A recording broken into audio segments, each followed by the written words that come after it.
हम रीता आप सबके सामने एक बहुत प्यारा नवरात्रि में गावे बिन हवन गीत लेकर आई ही। आप लोग हवन गीत को सुनिया और कमेंट के माध्यम से बताइया कि आप लोग के हवन गीत कैसन लगा। और हमारे चैनल ऋतुजा अवधि लोक गीत के सब्सक्राइब करो और शेयर करे मत भूलत जाइए। धन्यवाद।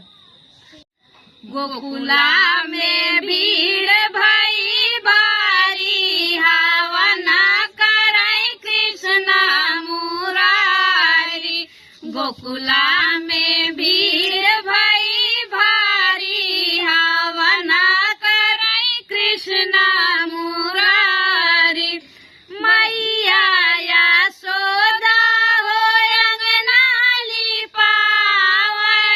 मैया यशोदा हो अंगना लिपावई। चौका पुरावई राधा रानी हवन करे कृष्ण मुरारी।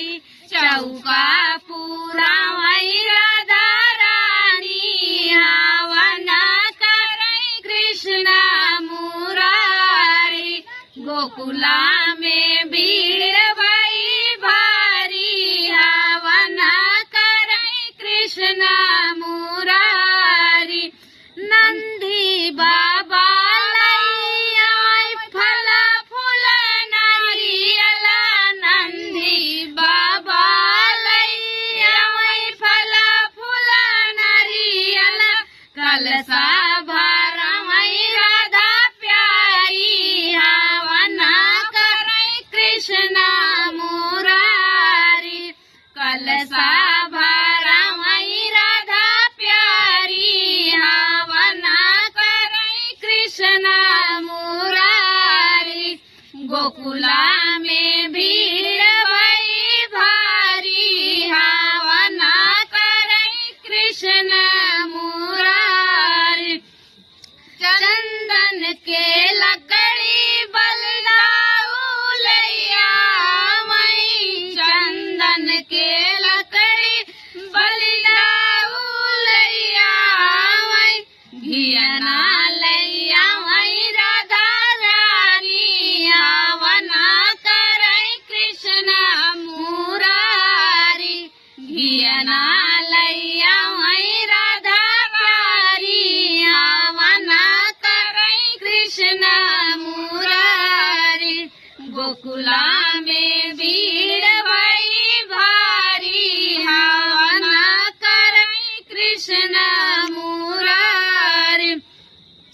काशी से 5 पंडित आमई। काशी से 5 पंडित आमई। सावन की धुन गुजई प्यारी हवन करे कृष्ण मुरारी।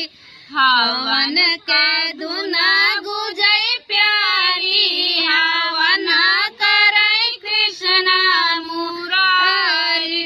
गोकुला में भीड़ भई भारी हवन करे कृष्ण मुरारी। गोपियन मिला सब मंगल गावई। गोपियन मिले सब मिली सब मंगल गावई। राधा गावई दई दई ताली हवन करे कृष्ण मुरारी।